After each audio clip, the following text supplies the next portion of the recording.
Hello. Oh, 1 second. I forgot all the things. It's been so long. It's been so long. I forgot. There we go. Let me lower this.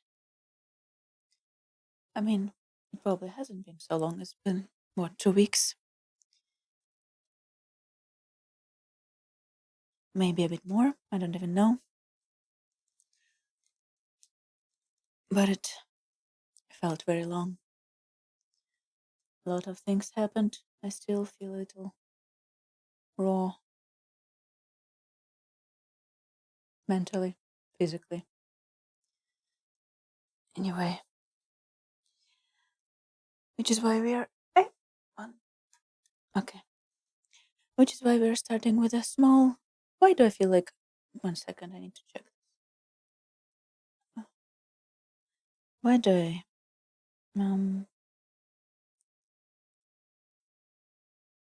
Oh, that's fine. I feel like I sound like echoey. I might be sounding echoey, I don't know.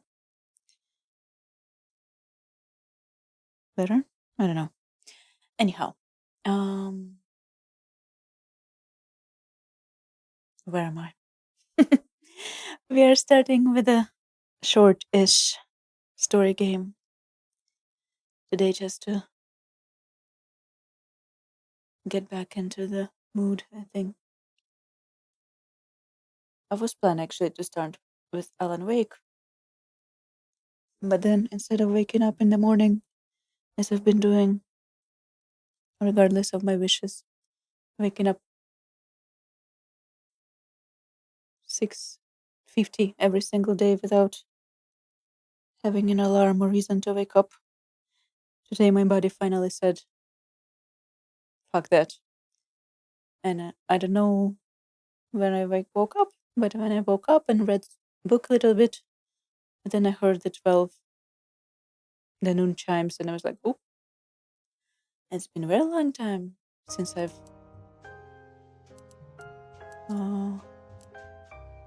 have woken up later than, noon, since I've left my bed later than noon, which kind of ruined all my plans to stream early today. 1 sec.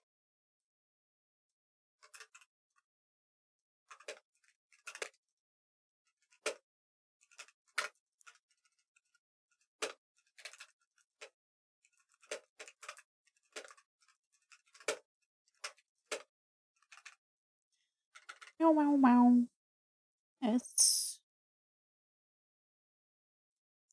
I hope I still remember how to talk. It's not even the question of remembering how to stream. It's more of a question of remembering how to speak in languages.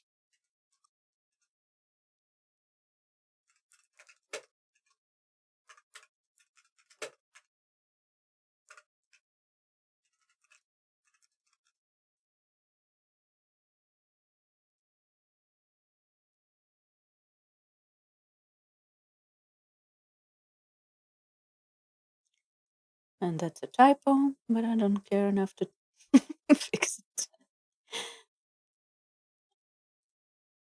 Yeah.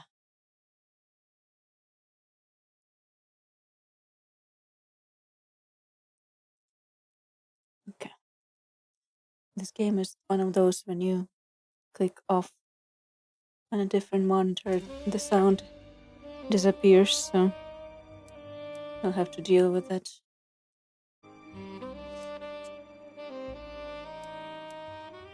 What do I mean continue? I've never played this game before. Hello! He awoke with a start, heart pounding his chest, the cold earth beneath him unfamiliar and damp. Darkness surrounded him, thick and oppressive, the kind that swallowed every sound except his own ragged breathing. He tried to gather his thoughts, but they were scattered, lost in the fog of confusion and fear. That's how I feel every single day. Where was he? How had he gotten here? His legs trembled as he forced himself to stand, the weight of unknown terror pressing down on him. Somewhere in the depth of the trees, he could hear it. Something was following him. Well, they're dumping us right in, and I'm not ready. Time buries all truth beneath shadows, but the past always has a way of clawing its back to the surface, demanding to be heard, no matter the cost. You'd hope.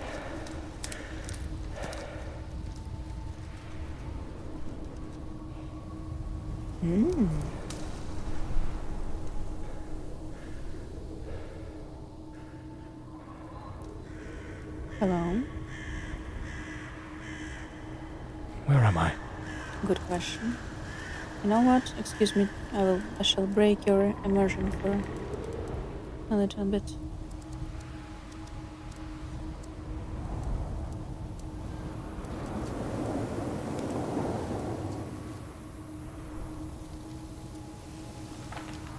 Or we will have a very...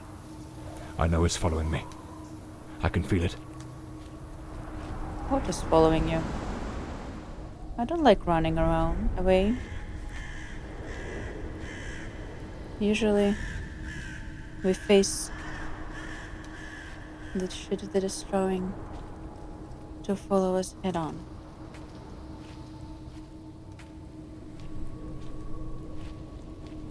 In our fight or flight choice, we choose to fight. Hopefully. Although, we do choose to freeze more often. Can I Hess? I would like to pick up the lumps. No?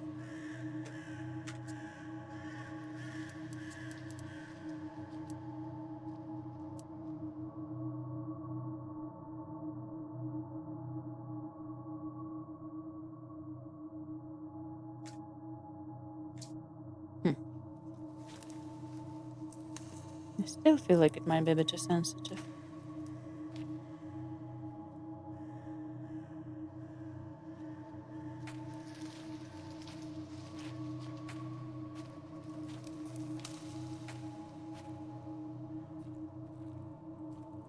No, these are just lumps lining the way. Come. I shouldn't have taken such a risk.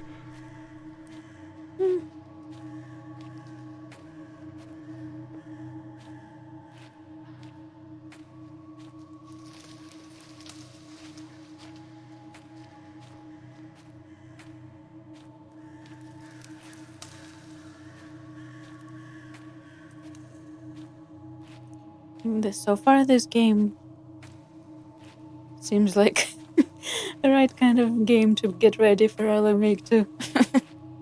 Kinda reminds me of Alan Wake 2 already. Although I did choose it by accident. Basically, I chose the first game I had in my library that was about less than 4 hours long. Because I don't think I have much energy That sound. yet. It's coming from the river. That sound of the river.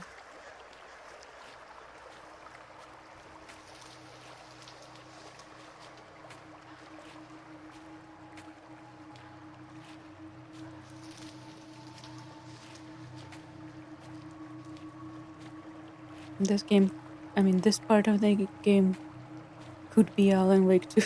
It kind of looks exactly the same.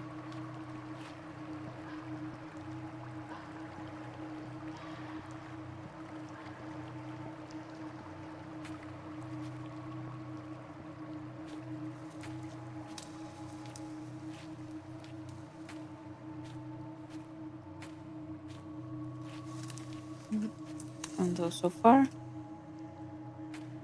it's very much a walking simulator until someone finally eats us.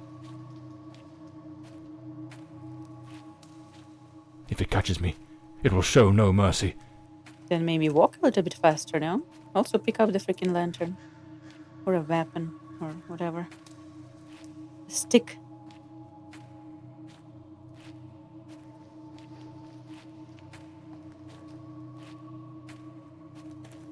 Oh, I see. I can walk a little faster. I know it's hidden somewhere in this forest.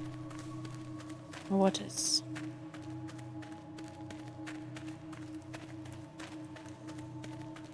I should be able to see its light soon. Something is chasing me. I can hear it. Oh, At last. I can gather my strength and plan how to face that monstrous thing. what if we get eaten before we reach the door? Or if it's waiting for us? Waiting for us inside. Thank you very much for that game. Thank you.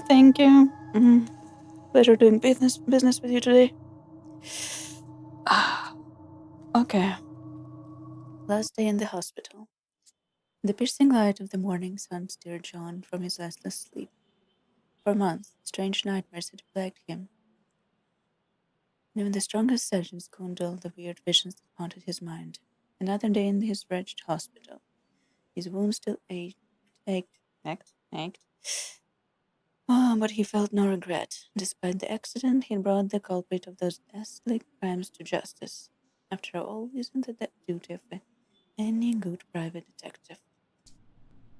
The name's John Morley, private detective. Mm-hmm. And today is a momentous day. Okay. After enduring the most exquisite tortures at the hands Interesting of those socks. blasted nurses, and being pumped full of enough medicine to fell an ox, today I'm finally free. Hello. Who would have thought that the case of the Red Shoes murder would end the way it did? A stormy Red night, Shoes soaked murder. to the skin, wrestling that brainless killer on a rooftop.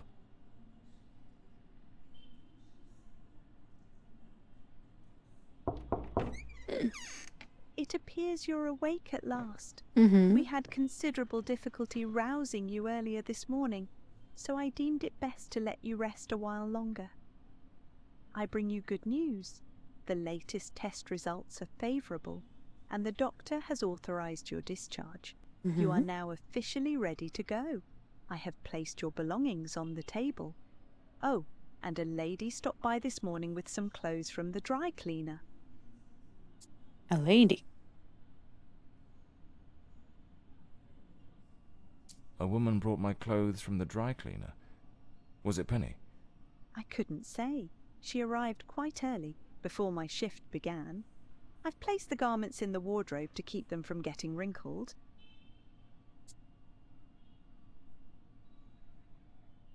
My belongings?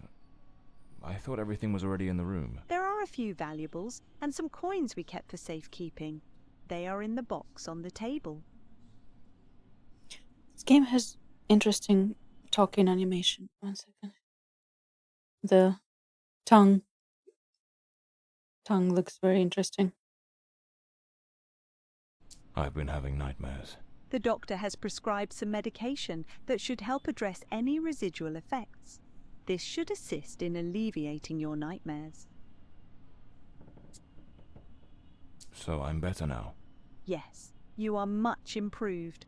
Both your physical and psychological assessments have been satisfactory, and there are no impediments to your returning to your normal life. Now, if you'll excuse me, I have other patients to attend to. I wish you all the best. Thank you.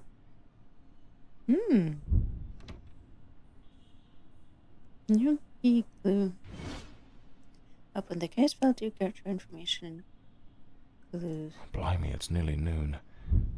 I must have lost track of time in those blasted nightmares. Monday, February the 5th. Can't really move, can I? How does one open the freaking case file if you think you're gonna tell me? I am.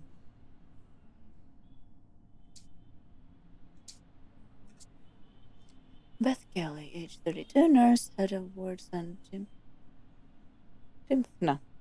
hospital. She oversaw my recovery after I was badly injured following a dangerous conclusion to my last case. A steady hand and sharp eyes, but you can tell she carries the weight of the job. Okay. Now I can move. Medical discharge patient copy. Patient number 5567. Stop making noises.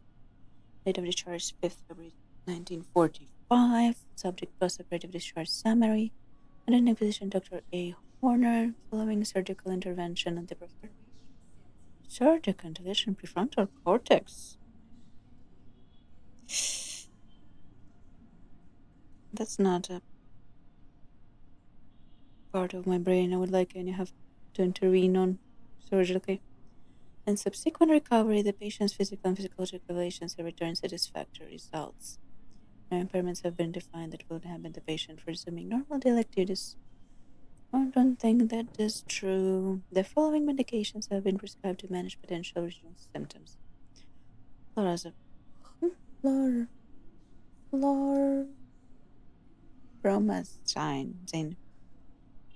Almost read something different.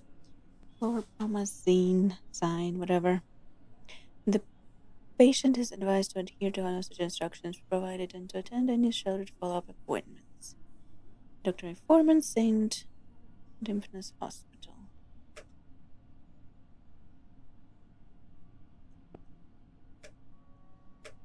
That's me, the bloodhound Morley.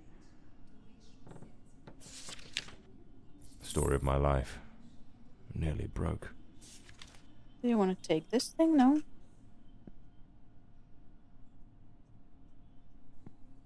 I better get dressed. The hospital gown that ties in the back doesn't exactly scream professional.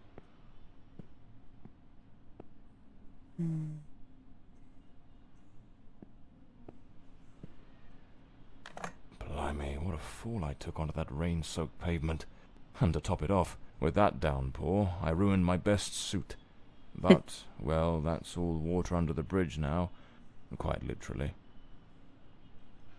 Final review and conclusions. The patient has demonstrated satisfactory improvement on preparative objectives. The surgical procedure conducted on protocol EDD03 has been deemed successful in all respects. Upon completion of final tests and provided that the patient reports feeling physically and mentally prepared, medical discharge is advised. No postoperative complications are anticipated at this time. Continued observation during recovery is recommended to ensure patient stability. There's notes from Penny, my secretary.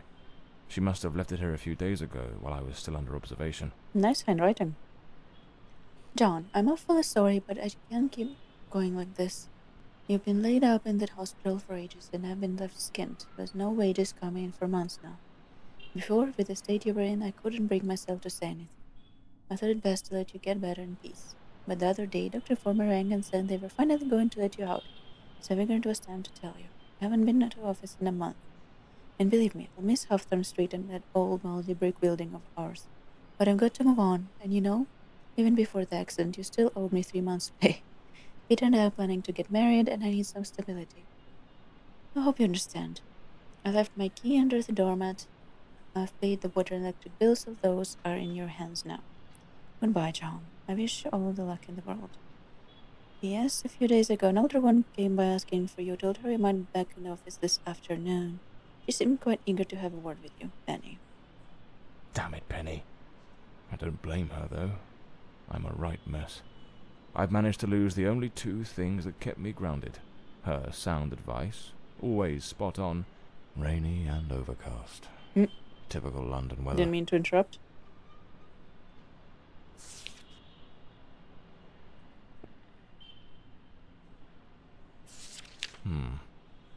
So the mystery woman who took my clothes to the cleaners was Penny after all. Seems she's still got a soft spot for me. Could there be a chance I might win her over? Let the girl get married and get a stable life. If she wants it. These do a fine job of hiding any belly. Can't complain about that. Looks brand new. The collar's pristine. I usually use the Windsor knot. Well-structured shoulders, nicely padded. Gives off an air of authority. Keeps the crooks wary and catches the ladies' eyes. I should get myself a pair of derbies. Or brogues. They're much more comfortable. Besides, if I slipped, it was because of those damned hard soles. True. Trench coat and fedora hat. Every detective's must have.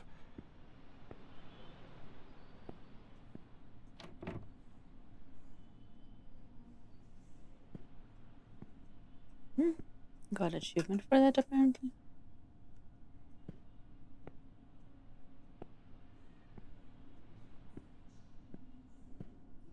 I'd better hurry up. Just like Penny says in her note, I might have a new client this afternoon. And with the way things are going, I can't afford to let that slip away. They make the hospitals slightly less creepy in this day and age.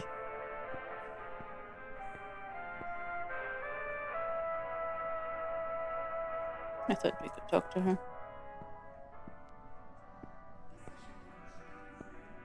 Keep silence.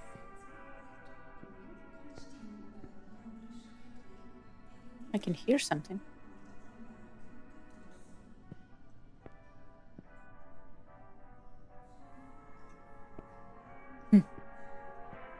Goodbye, pretty nurse. All right, let's get moving. Today's the first day of the rest of my life. John Morley's office. At last, back to the streets and cold comforts of foggy old London. The chimneys filled the air with the familiar tang of coal dust, while the rhythmic hum of the small industries in Whitechapel, Stepney, and Southwark ran in his ears like a symphony. Soon he'd be seated in his cluttered, dusty office once more, ready for the next case, perhaps finishing off some forgotten bottle of whiskey tucked away in a drawer, and mourning the irreplaceable loss of his assistant, Penny. This is such a noir. Classic noir. Back again. Feels like stepping into a forgotten paradise. Paradise. You have interesting. Thanks, Britannica. Sharon's turkeys, border collie puppies for sale. Give me. Healthy and playful, contact your neighbor in apartment 3B. Stop spitting, everybody. Indeed, stop spitting.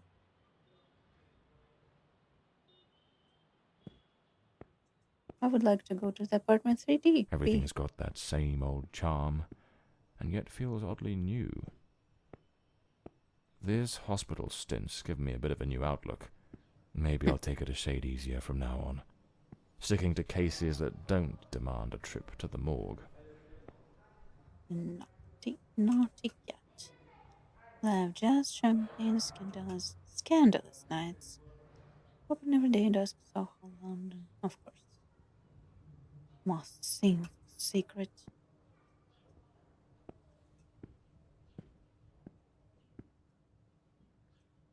Madame Marquez started reading sang. Ooh.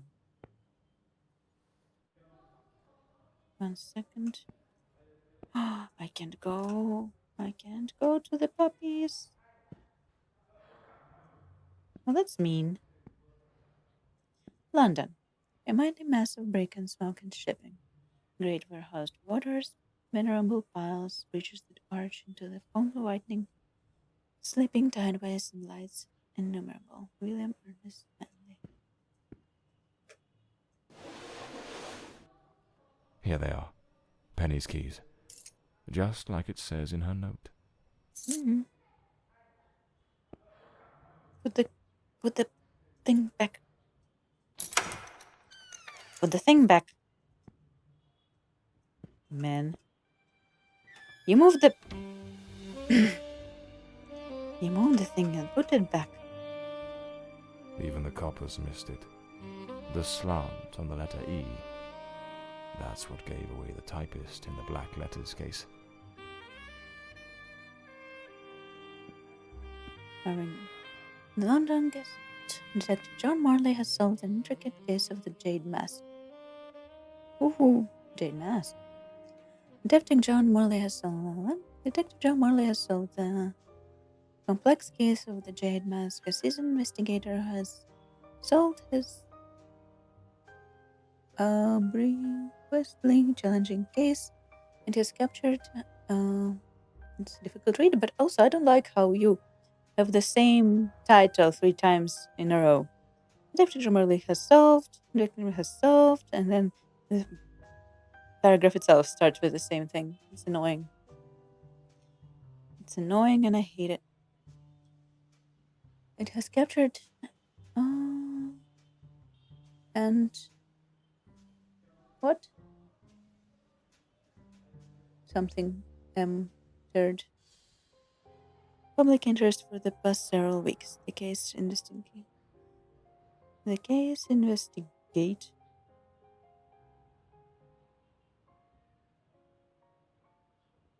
This recently with new evidence discovered recently.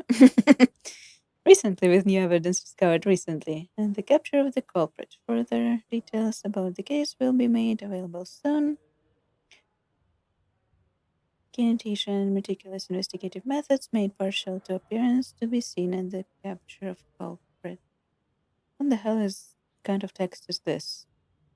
New details presented to public as an appearance. See, this sounds like AI made. I hope it's not. I mean, it probably is, but...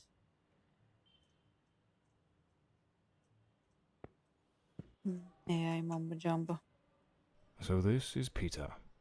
That smug grin's got "punch me" written all over it.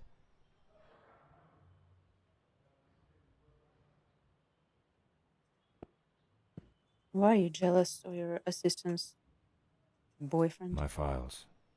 Cases, clients, debts. Too many debts. Far too many. I do not like you already. This case is worth its weight in gold. Everything you need for a portable lab. Don't make debts if you can't pay them. What the hell is that? I want it. Give me. Give me. This game's gonna annoy the hell out of me. The umbrella with a bullet hole. Souvenir from the marksman case. Nearly lost my hat on that one.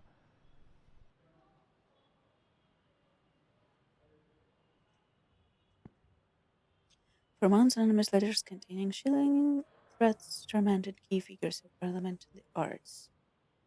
With nerves frayed and reputation, the line detective Morley traced the source to an unlikely author and exposed of a blackmail obsession bench. Department of World Languages and Literatures. The Widow's Staircase. Penny's desk. I ought to give her a ring and try to sweet talk her into coming back. If this new client brings in some decent dough, maybe I could settle what I owe her and use a little charm to win her over. You want to marry her herself? Yourself? I mean, give her a ring? Oh. Does he mean give her a ring as in on a phone? As in, yeah, ring her on the phone, probably. Confusing the hell out of me. The murder weapon from the cadaver collector case. Nasty business, that one. In remarkable feat of detection, renowned sleuth John Morley has brought a swift resolution to the mystery involving the death of prominent banker Thomas Rowland. Through keen intellect and rigorous investigation, the village detective has exposed the shocking identity of the murderer. Rowland's demise, initially shrouded in obscurity, has now been attributed to an unscrupulous former Paramore bent on vengeance, of course. Morley's success reinforced his status as an unparalleled master of deduction. I feel that if he was this very famous detective that has multiple front page features in newspapers, multiple newspapers, London Gazette, Evening Standard, Daily Herald. If he was this famous, how is he penniless? How is he poor? The case of the Red Shoes murder. One of the most complicated I've faced. Finally. Case closed.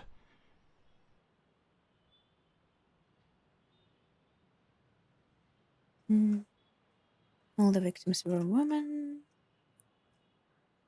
Like a storm you can predict. His territory was... What unpredictable? Synthetic. The killer's been wearing a disguise. Help.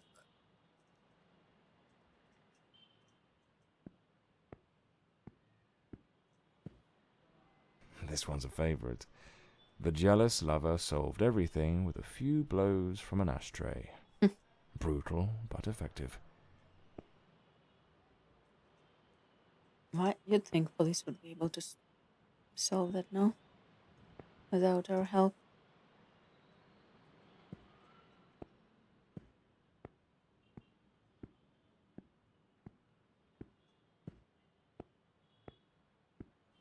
I need to pick up the papers on the floor.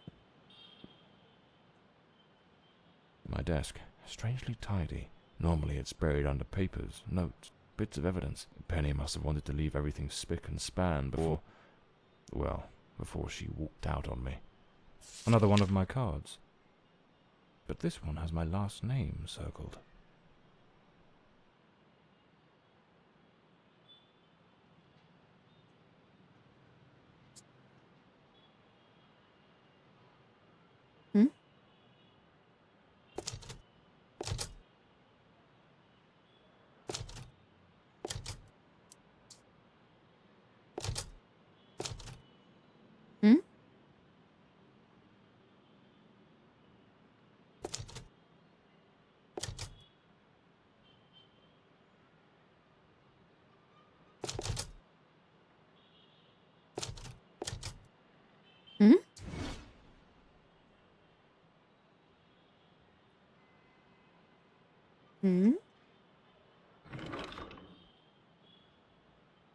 And?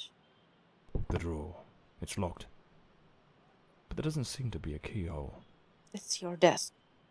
Can you please be aware how to open your own drawer in your own desk? Amazing how this little gadget can reveal the devil in the details. Dude.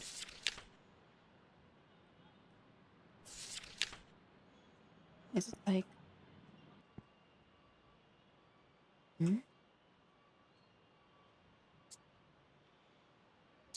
Model...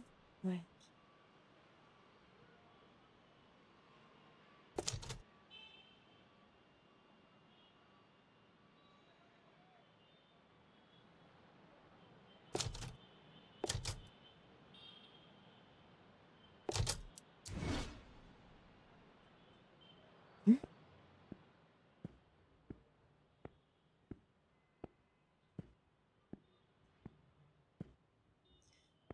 I almost feel like you have to press specific buttons to open the drawer. But I do not see any clues. Morley.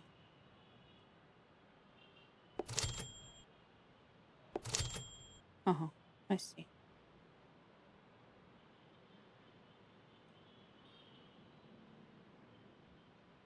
Where?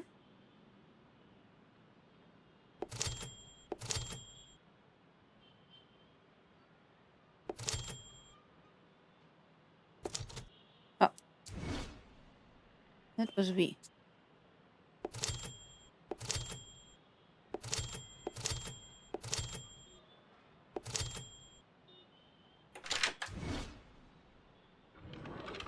There we go.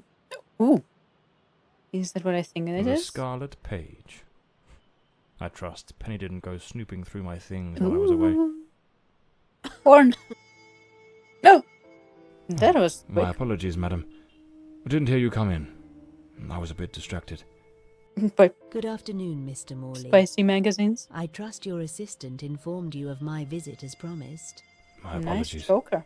I was rather engrossed and didn't notice your arrival. To whom do I owe the honour of this meeting? Lady Margaret Fordside, the 4th Countess of Bloomsbury. Lady Margaret, could you tell me what brings you here today? How can I assist you? I shall endeavor to be as candid as possible. Please do. 20 years ago, when my daughter was just 18, she was brutally murdered. 20 years ago. It happened at our family estate, Bloomsbury Manor. Someone slipped into the house unnoticed, and upon reaching her room, delivered 5 fatal stab wounds to her chest, lungs, and heart. Overkill. The police, eager to close the case, hastily blamed and condemned 2 violent thieves who clearly had nothing to do with her death.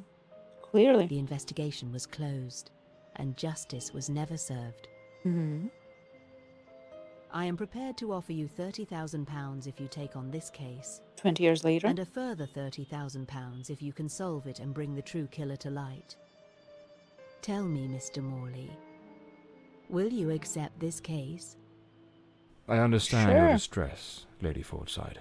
But before I commit to anything, might I trouble you with a few questions? Yeah. By all means, Mr. Morley. Ask whatever you must. Why 20 years later?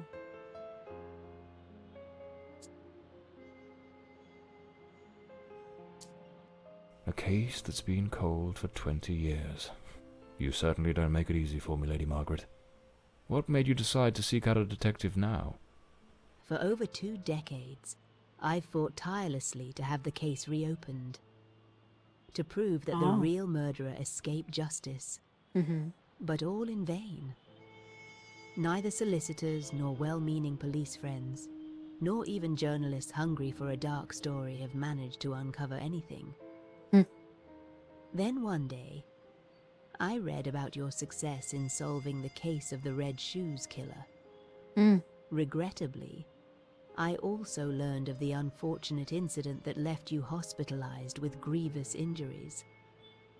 On the advice of your secretary, Miss Penny, I waited patiently for your recovery.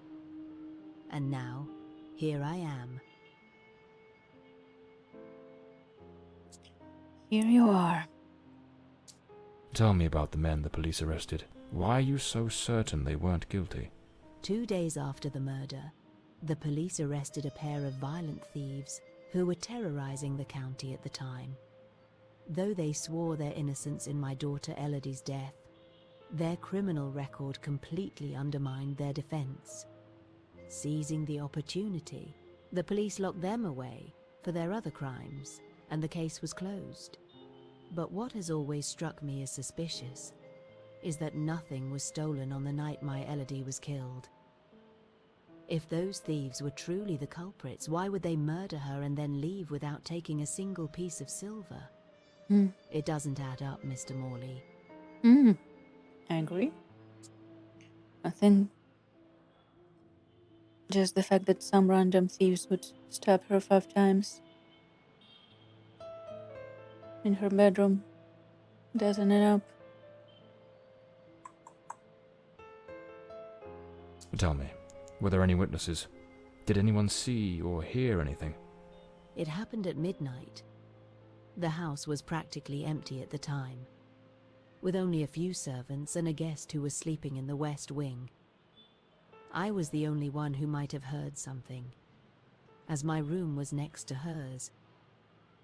Unfortunately, I had taken a sleeping draught and fell into a deep slumber. It is a decision I shall regret for the rest of my days. I'd say. Tell me about Bloomsbury Manor. Do you still reside there? After Elodie's death, I abandoned the estate. I couldn't bear to remain there, to live within those walls. Even now, when I visit the manor, it still feels as though I can hear her footsteps echoing through the halls, her voice humming that old melody. The delusions of an old woman who has mourned her daughter for far too long, Mr. Morley. No mother should ever have to bury her child. Should you accept the case, Bloomsbury Manor would likely be the best place to begin the investigation. I shall not impede your work, as I now reside at Bedford Square, in the heart of the city. Well, I believe I have all the information I need to get started. I accept the case and will begin the investigation immediately. I'm pleased to hear that. My butler will bring you the £30,000 tomorrow morning. Very Now, generous. if you'll excuse me, I have matters to attend to. Once you uncover the culprit, contact me at once, and I shall promptly deliver the remaining £30,000. Please, Mr. Morley, unravel this harrowing mystery that has tormented me for so long.